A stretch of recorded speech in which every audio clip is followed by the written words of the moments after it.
Hello, everybody. Welcome to the Buckeye Weekly Podcast. I am Tony Gerdeman, here, as always, with Tom Orr. Tom, how's it going? Top of the morning to you, laddie. Tony, it's St. Patrick's Day. Is it? It is. It is. See, I'm wearing green, so you can tell it's St. Patrick's Day. Because I couldn't tell from your accent. Ireland's very far from Australia. It's really not fair for you to expect me to be able to do both of those on a world-class level. You're like, I enjoy your Australian accent. I would not put it at world-class level. Not even township class. Maybe township class. Incorporated township class level, yes. Accents and humble too. You've got it all. Friends, you have it all here on the Buckeye Weekly Podcast. So, Tom, happy first day of the NCAA tournament. I believe it is now called the first round again, which is good. Because I noticed in the bracket that I was looking at, it says first round. And in the past, it had been like this would be second round because of the play-in game. Don't call them the play-in games. But according to a bracket that I saw, we're calling this the first round again. Is that okay?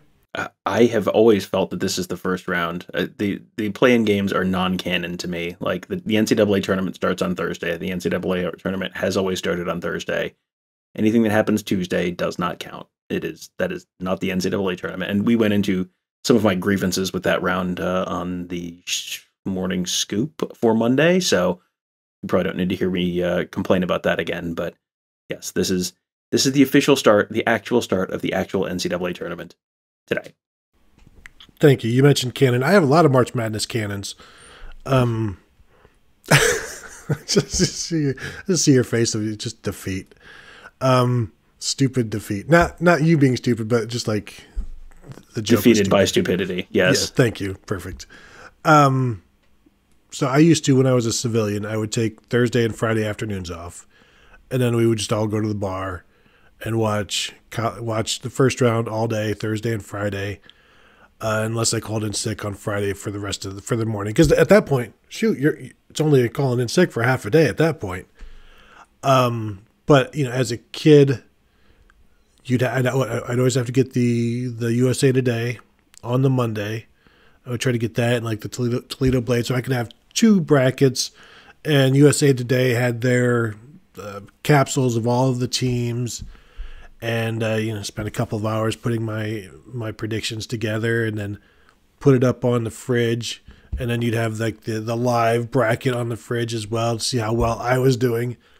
I've never done all of that well, Tom. I've never won a bracket contest. I believe you have. Is that correct? I have. When I followed college basketball very closely, kind of college and a few years after that, I did pretty well I won several and did...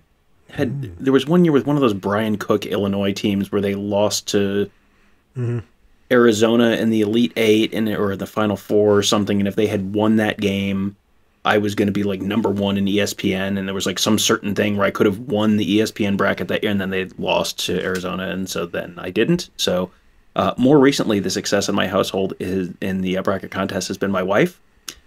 We'd have a neighborhood like community kind of thing. And it's like, 30, 35 people in this contest. So it's not enormous. She won in 2020. She won again in 2021. This year she has opted to, respectfully, withhold her entry and allow someone else a chance to win this year. Everyone is absolutely convinced that I, professional sports person, am like feeding her the picks. It's like, nope, you can see my bracket. It's, it's okay, but it's like 7-8 spots behind hers. So yes, the nice thing, Tony, as a married man, I'm sure you can imagine, I don't hear about this very often, especially this time of year. It does, frankly, sometimes I forget all about it. And I haven't heard about that in years. That's so strange. So yes. If you have any, frankly, maybe I should get my wife and she should host the show with you today, because I am not the expert in my house, apparently. Well, Tom, I would say if she is bragging to you about winning the 2020 pool, I would remind her that tournament got canceled. Sorry, it was 2019 and 2021. Sorry. Yes. Sorry. Yes, it was. She had 2019 was Virginia and Texas Tech. I think it was two teams in the final who she had to win the tiebreaker. It had to go over a certain number of points.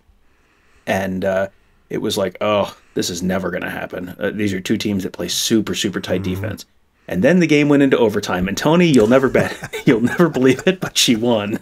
It was, and this bracket, instead of playing for money, everyone just puts in 2 bottles of wine. So then it's like months and months and months of we at some point have to put in a wine cellar in our basement because she keeps winning the stupid tournament. So yes.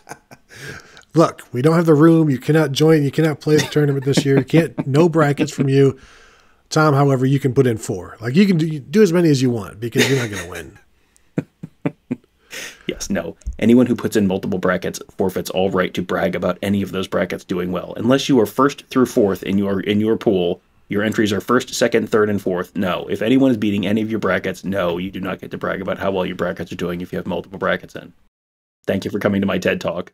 I have not put anything on the line on a bracket in a long time because I've been in these pools where people who have no business winning win. And I'm talking about people who pick based on one year it was my roommate, she was like, I like these blue chickens, and it's like Kansas? She's like, yeah, I think they're gonna do it's like so then of course they go and do well, or people who don't follow it base pick on colors or pretty costumes, yes. Yeah, exactly. And it's just infuriating because I'm the one used to be the guy just poring over all these capsules and looking at the guards and looking at the heights and then it's kind of like opening day baseball when the Cubs, I'm a Cubs fan, they lose their first game. It's like when you lose, when you get the first game of the tournament wrong and your bracket is immediately incorrect, it is so defeating. And then it's freeing not to do any of the bracket stuff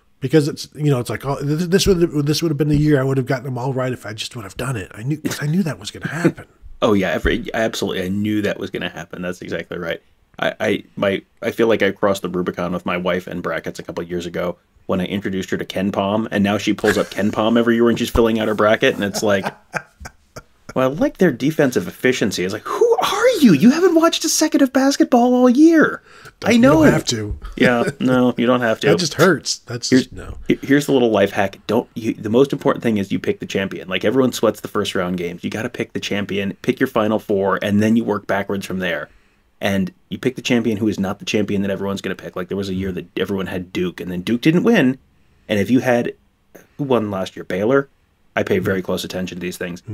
She had Baylor, and Baylor was like the 4th most picked champion. Well, you don't pick the most picked champion because then everyone has it. If you pick the other one, that's how you win. So there you go. It's Thursday. It's too late for your brackets, but save that advice for next year. This is we're nothing if not timely here on Buckeye Weekly. You should have listened to this before like 11:45 or 12:15 when the first tip off went. So Tom, we this past Tuesday, we wanted to do a listener question show. We didn't quite get to it, so we're going to do that now and probably have another one later on this week as well. So I think without further ado, because we have a dude for almost 10 minutes now, so let's get this thing going. Now that we're 40 minutes into our week of recording, we should answer a question. All right, sure. Let's start with one from @Schwal55. What would you look to for objective indications on whether or not the Knowles system is clicking with the guys over the course of spring and summer camp? I think you can get a hint from the coaches, the defensive coaches, or Jim Knowles talking about whether, how much stuff he has been putting in. Like, are you adding anything right now, or is it all just basics? I think there's going to be a lot of basics this spring. So, I don't even know that they're too worried about, yes, they want clicking, but they're not going to be playing a game this month. So you want the basics to go. And I wonder how much of the advanced math stuff they're going to get into. I think they will some, because you have now a veteran defense who I'm sure they have been, when you're getting these new coaches, they've been studying and studying and studying. And so you start to get it and you understand it. And these are guys who have been doing this for a while now. I'm talking about the players. And I think you probably pick things up relatively well because you're veterans. And so you want more and you want more and you want more. So it'll be interesting to see what the players have to say about how they are picking it up and whether or not things are being delayed or drawn out, or if they continue to add. Because I don't know, like after 2 practices, it's all basics. They're not even, it's just print right now. They're not even, there's no cursive of anything going on. But it will be interesting to see if they're at a standstill and if there's any frustration shown, or if at one point somebody asked Jim Knowles, like after the spring, are you, because it will be asked, are you as far as you thought you would be? And then his answer will give you a pretty good insight into yes or no on that. And, I think the next question kind of ties into my answer on this, so I'm going to read it, and then we'll kind of tie these two together.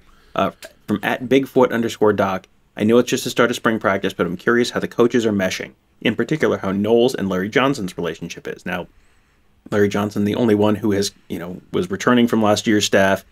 Larry Johnson has always coached a 4-down, 1-gap defensive line. That is what he's done his whole career.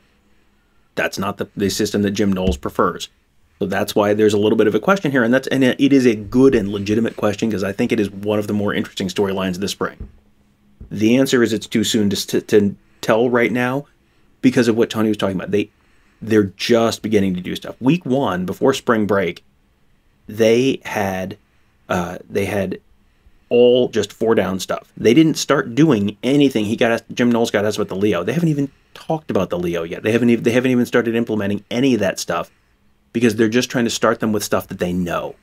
So the answer is it's too soon to tell on the Larry Johnson and Jim Knowles thing right now because they haven't really started implementing or installing anything beyond what they've always done. I think it's one of those things that's going to be a decent tell on how well this is going is when does that stuff start going in? Because you don't have to have the whole thing done until Notre Dame. I mean that's coming in. Well, this isn't the show when I tell you how many days it is till Notre Dame, so it doesn't matter. But it's a bunch of days till Notre Dame.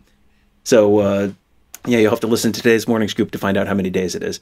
But you have, if you don't see them doing any of that stuff until any of the Leo stuff and 3-down moving the weak side guy around a little bit. If you don't see them doing any of that stuff until, at all during spring camp, that I think is a big red flag to me. If you don't see it until the last week before the spring game, that's probably a little bit of a red flag to me. If that stuff starts going in a week, they're coming back next week. So maybe not next week, but the week after that, maybe. I think that's probably about when I'd expect them to start maybe trying to work some of that stuff in. But, if you don't see that this spring, that might be a little bit of a red flag to me. Like, he didn't say when he was planning to install it. He just said, we're starting with the other stuff. If they're still messing around with the other stuff, that might be an indication that things are lagging a little bit. But it is probably, the honest answer it is way too soon to really kind of know ahead of schedule, behind schedule, because they're just barely getting started on the schedule. Yeah, great job giving the answer that we hate to hear the most, Tom. Two practices in which Ryan Day described as basically OTAs. Yes, we don't have all the final answers on this team just yet, but we will. And then this week, of course, they're on spring break, so we will have no additional answers this week. But we will endeavor to get them for you as we have a little more data to work with. Next one from @coach_Mark_. What's more likely, wide receiver rotation includes 6 guys this fall, or cornerback rotation includes 5 guys this fall? Tom, this seems pretty simple to me. I'm going with the receivers because a cornerback rotation of 5 guys is unheard of. Now, will 5 guys play? I think so. I don't see them rotating, though. I think it's going to be a battle to see can somebody break into the top 3 and then can somebody break into the top 4 and make it a rotation of 3 or 4. And really, we don't even know if that's something Tim Walton wants to do, if that's something Jim Knowles wants to do, if that's something that Ryan Day wants them to do in terms of roll them in there. So I think it's much more likely to see 6 receivers, but I don't know that I wouldn't call that likely either. That may depend on Cam Babb and Jaden Ballard at this point. And Jaden Ballard this past week was asked what his goals were this season. He was talking about making an impact on special teams. Mm-hmm. So that's where his thinking is right now. That's where his focus is right now, because you have to do that first before you can make an impact on offense. So I I would like to think 6 receivers is possible, but I don't expect it. I think obviously 4, and then you'll see what happens with other receivers. 5 corners would be crazy. Like when I say crazy, it would be amazing. I don't think that's going to happen. So I'll go receivers there, Tom. I'm with you there. I can't fathom a scenario where they have 5 healthy corners all playing regular minutes in the first half of non-blowout games. That just, we have seen 6 wide receiver rotations in the past, and it hasn't happened in a while. That was more of a Zach Smith thing than a Brian Hartline thing, but we've seen it in the past. I can't ever recall seeing a 5 cornerback rotation, especially because it's not, the slot, the position we talk about as a slot corner is not a corner. That's a safety in this defense. So that would be just the 2 outside positions. You're rotating 5 guys, which, that's like a 7 wide receiver rotation or an 8 wide receiver rotation for 3 wide receiver spots. So yeah, I'm with you there. It's possible you get to 6 wide receivers, but again, and this is, we'll get into this with the next question as well. It's possible, but I don't think it's very likely. The next one from @StayFrosty88, current guess on wide receiver ranking for playing time. So I think you kind of got some tiers here. Number 1 is Jackson Smith-Njigba. I think if he's healthy, he is going to have the most snaps, the most catches, the most yards, maybe the most touchdowns, but the most of pretty much everything. Not far behind him, I think, is Marvin Harrison, because I think he, at that X spot, I think he is maybe the most clearly defined guy outside of Jackson Smith-Njigba. So I'm going to say Jackson Smith-Njigba, then Marvin Harrison, then probably Julian Fleming on the outside, and then Emeka Egbuka kind of in that next tier. Because I think you're going to have those 3 guys, Jackson Smith-Njigba, Emeka Egbuka, and Julian Fleming are probably going to be between the H, which is the slot, and the Z, which is, we always talk about it as the Devin Smith wide receiver. Like, those 3 guys are probably going to rotate between those 3 spots, probably. They could end up putting Jackson Smith-Njigba at the X and completely blow this whole thing to heck, but that's kind of my guess right now. Those are your top 4, and then are we talking Cam Babb? Are we talking Jaden Ballard? One of those guys is 5th, one of those guys is 6th, and then you're getting into, after that,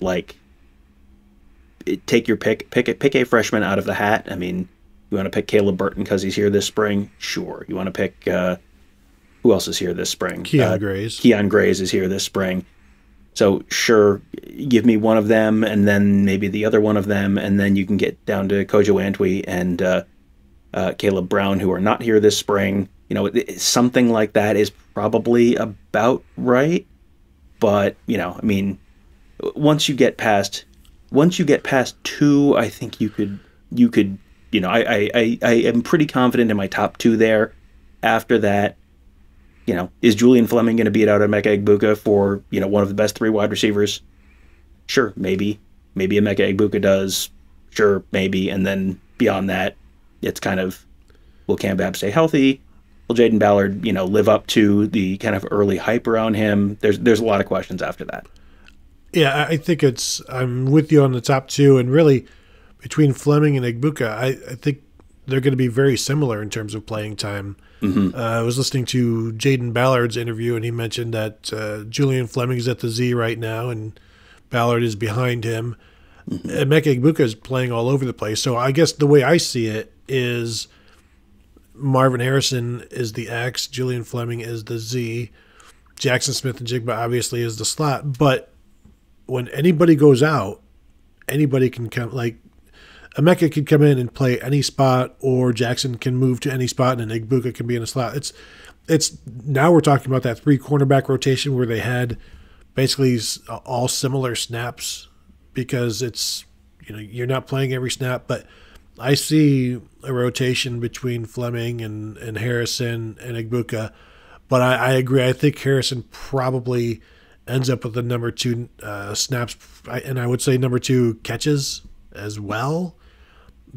But then it's just I think they start out with Fleming, and then he's going to have to hold off Egbuka, and it's going to be a great competition. Julian Fleming is healthy and is strong and hungry and ready to show everybody. And I posted on the board earlier this week for people who are like already ready to write him off. He's heading into his third season. He has 19 career catches. And granted, those are all short catches for the most part, but after their respective third seasons, like you had Paris Campbell with fewer catches after 3 seasons, Terry McLaurin, fewer catches after 3 seasons, Johnny Dixon had like 7 catches after 3 seasons. So even if it doesn't happen this year for Julian Fleming, that's and what does that even mean? Doesn't happen. 20 catches? I mean, 30? I don't know what would be a disappointing season for him. I guess would probably be under 20 catches and being a distant fourth to the top 3. And probably that, but also doing that while also being healthy. Because I feel like some of his production being kind of suppressed the previous couple of years, a lot of that had to do with the fact that he wasn't healthy enough to play. Like that's been a big part of his story so far. It's the same reason Cam Babb has not had a very productive career at Ohio State on offense so far. Has been healthy enough to play for most of his career. If Julian Fleming is healthy this year and really, falls down that depth chart anyway, if he's healthy, full go 100% all year, and he's still, in that 7 catches this season, like, okay, then I think that does become a source of frustration. But let's see it, let's see what a healthy Julian Fleming looks like, because he's one of those guys you hear people talk about, and you hear incredible stuff, and you see these glimpses, but we haven't gotten to see it, for an extended stretch.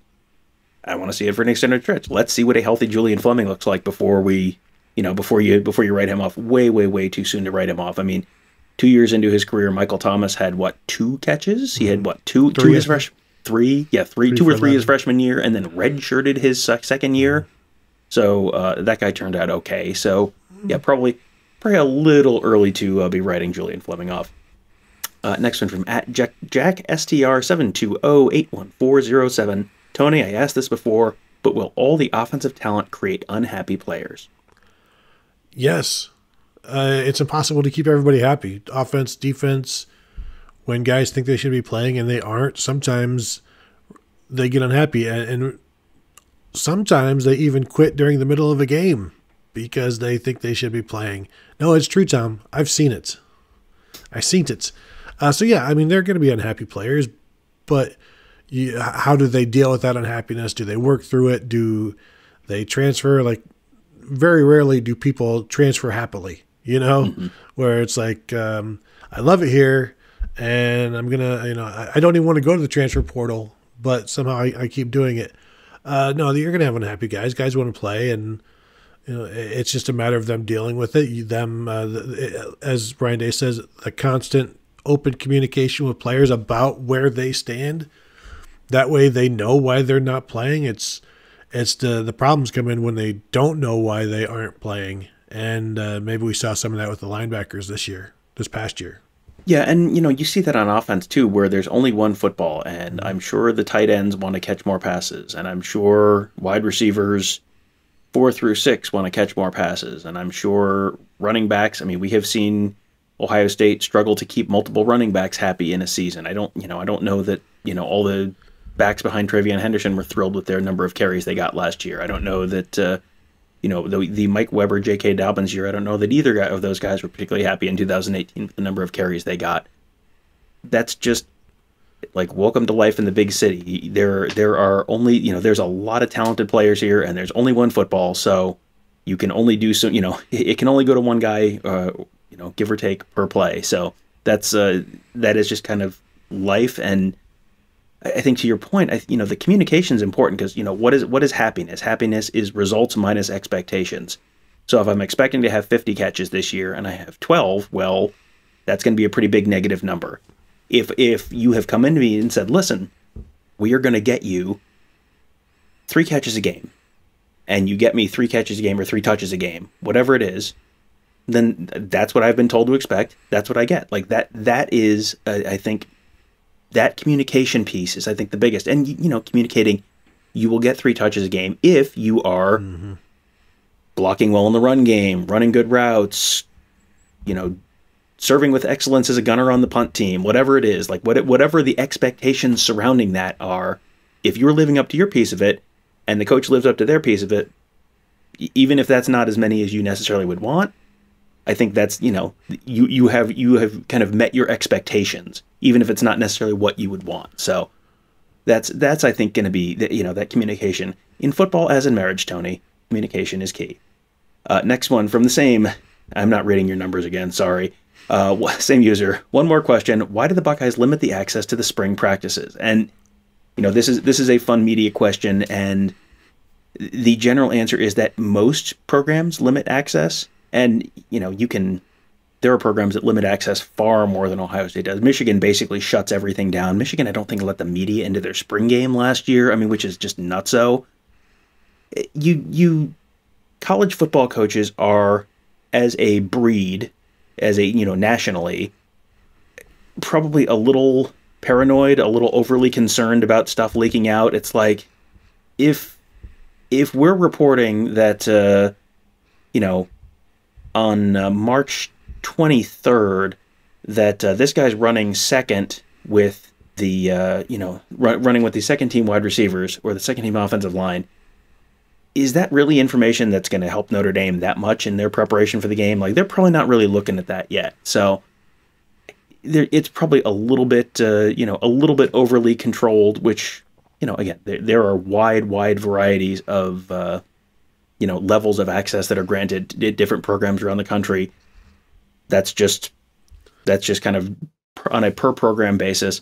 Ohio State is not the best. Ohio State is not the worst. They're just kind of, I don't know that we're getting more access than we did a couple of years ago, but I don't think we're getting, the press corps on the whole is getting less access than they did a couple of years ago. So, hooray for things not being worse.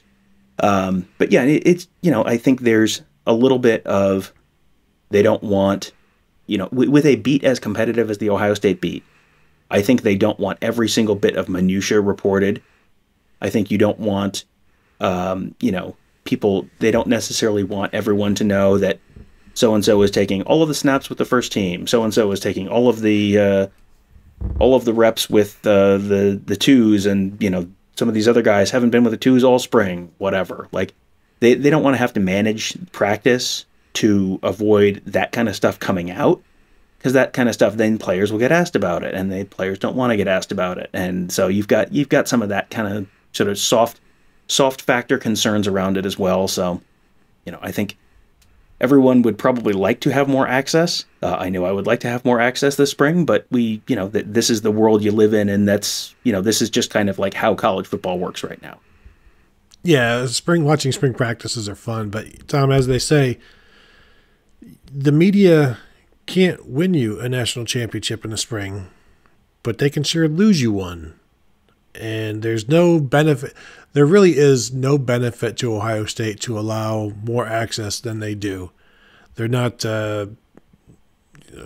C.J. Stroud isn't playing better because reporters are there to watch. And so when a head coach is thinking about what does the team need this spring, it's not more media on the sidelines. Unfortunately, that's the way coaches think. They're all about themselves. And really, we've been trained pretty well at Ohio State. But as you said, there are other places that are much worse. There are other places where every practice is open.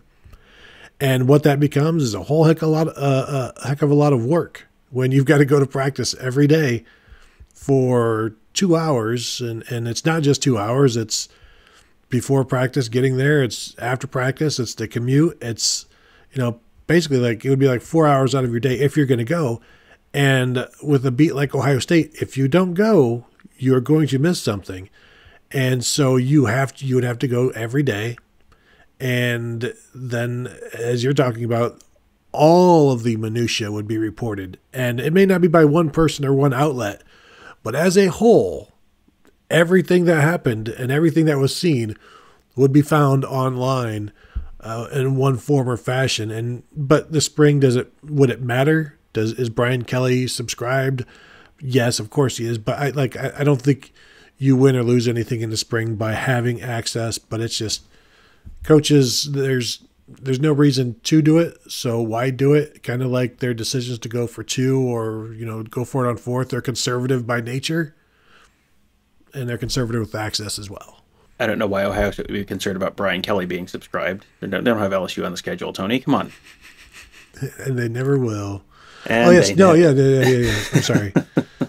Marcus Freeman, I believe, is the new... Yes, exciting news out of South Bend.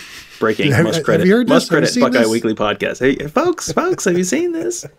Yeah, it's I think the other piece of this is you go back. If you go back through, like, Ohio State has these old media guides online. So if you go back to like the early '90s media guides, the practice access was basically like, well, try not to throw too many passes during practice while you're here watching every second and talking to players, and like it was literally just every practice is open to the media. Coach Cooper is available after practice for interviews every day. You could talk to players. It was just, but back then it was like what, the Dispatch and the 3 TV stations, and I don't know, maybe Cleveland's the Plain Dealer or the Cincinnati Enquirer or someone sent people up, but it was like 6 people there. Now, anytime they open anything up, there's like 40 or 50 people there. It's a much more competitive, it's a very different media environment.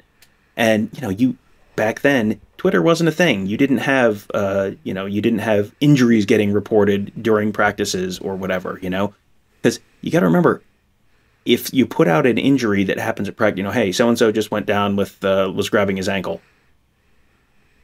That person's parents are probably sitting at home, and, if they don't see it, someone might, hey, did you see that? And that's not necessarily how parents want to find out, like, hey, my kid just might have sprained his ankle or worse or whatever. Like, there's a lot of changes in the modern media landscape that have probably changed it. It doesn't necessarily need to be, you could loosen things up a little bit and it would not be particularly, detrimental to the program probably, but there are reasons that they approach it that way. So hopefully that answered the question. Yeah, I think we did. We both answered the question, Tom, very well. Anything else before we go? I think we've done enough show for the day. I think we've done enough show. I guess it's time to watch some basketball. Oh, let me get my bracket up, Tom. Let me read what Tony, I got here today. Gonzaga, Georgia State. Who you got? Well, I'm one of the few people that has taken a 16-1 this year. So, no, Gonzaga all the way, baby. Go Zags. So that will do it for today's show. I want to thank you all for joining us. We will shoot to have another one this week. Enjoy basketball. Just enjoy it responsibly, however you do it, in whatever fashion. Don't go crazy, please, and just remain calm. Consume basketball in moderation. Thank you. That's all I'm saying. So thank you guys for joining us, and we'll talk to you all later.